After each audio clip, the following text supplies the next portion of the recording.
Reading from the Gospel according to St. Matthew. As Jesus and his disciples approached Jerusalem, they came to Bethphage at the Mount of Olives. There, Jesus sent two of the disciples on ahead with these instructions: "Go to the village there ahead of you, and at once you will find a donkey tied up with her colt beside her. Untie them and bring them to me. And if anyone says anything, tell him, 'The master needs them,' and then he will let them go at once." This happened in order to make come true what the prophet had said. "Tell the city of Zion, 'Look, your king is coming to you. He is humble and rides on a donkey, and on a colt, the foal of a donkey.'" So the disciples went and did what Jesus had told them to do. They brought the donkey and the colt, threw their cloaks over them, and Jesus got on. A large crowd of people spread their cloaks on the road, while others cut branches from the trees and spread them on the road. The crowds walking in front of Jesus and those walking behind began to praise. "Praise to David's son. God bless him who comes in the name of the Lord. Praise be to God." When Jesus entered Jerusalem, the whole city was thrown into an uproar. "Who is he?" the people asked. "This is the prophet Jesus from Nazareth in Galilee," the crowd answered.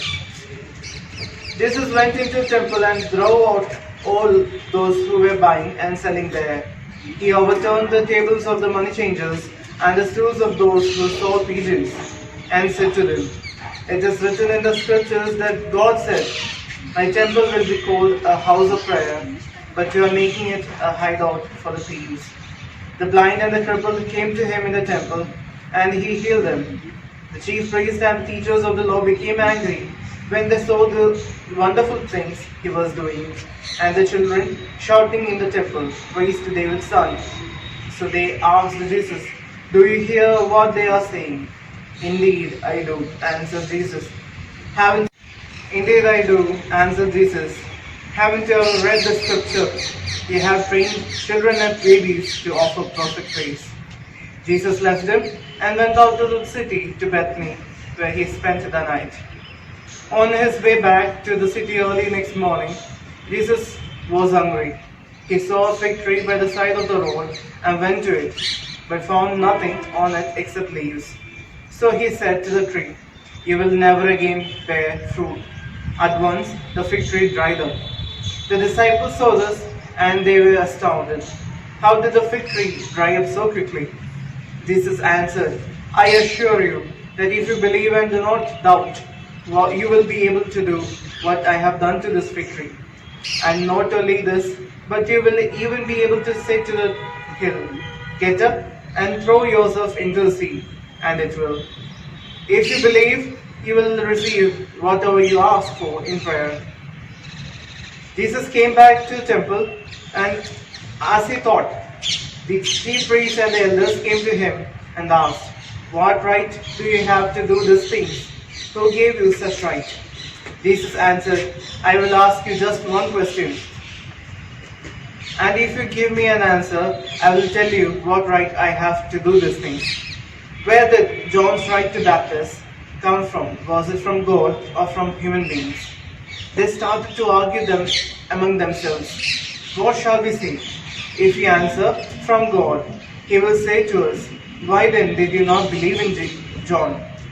But if we say, "From human beings," we are afraid of what people might do, because they are all convinced that John was a prophet. So they answered Jesus, "We don't know." And he said to them, "Neither will I tell you then by what right I do these things." Now, what do you think? There was a man who had 2 sons. He went to the older one and said, "Son, go and work in the vineyard today." "I don't want to," he answered, but later he changed his mind and went. Then the father went to the other son and said the same thing. "Yes, sir," he answered, but he did not. Which one of the two did what his father wanted? "The older one," they answered. So Jesus said to them, "I tell you, the tax collectors and the prostitutes are going into the kingdom of God ahead of you. For John the Baptist came to you showing you the right path to take, and you would not believe him, and the tax collectors and the prostitutes believed him. Even when you saw this, you did not later change your minds and believe him. Listen to another parable. Jesus said, there was once a landowner who planted a vineyard, put a fence around it, dug a hole for the winepress, and built a watchtower. Then he rented the vineyard to tenants and left home on a trip. When the time came to gather the grapes, he sent his slaves to the tenants to receive his share of the harvest. The tenants grabbed his slaves, beat one, killed another, and stoned another. Again, the man sent other slaves more than the first time, and the tenants treated them the same way. Last of all, he sent his sons to them. Surely they will respect my son, he said.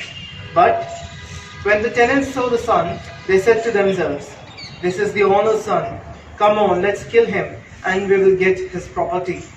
So they grabbed him, threw him out of the vineyard, and killed him. Now when the owner of the vineyard comes, what will he do to those tenants? Jesus asked. He will certainly kill those evil men, they answered, and rent the vineyard out to other tenants, who will give him his share of the harvest at the right time. Jesus said to them, haven't you ever read what the scriptures say? The stone which the builders rejected as worthless turned out to be the most important of all. This was done by the Lord. What a wonderful sight it is. And so I tell you, added Jesus, the kingdom of God will be taken away from you and given to a people who will produce the proper fruits. The chief priests and the Pharisees heard Jesus' parables and knew that he was talking about them. So they tried to arrest him, but they were afraid of the crowds who considered Jesus to be a prophet.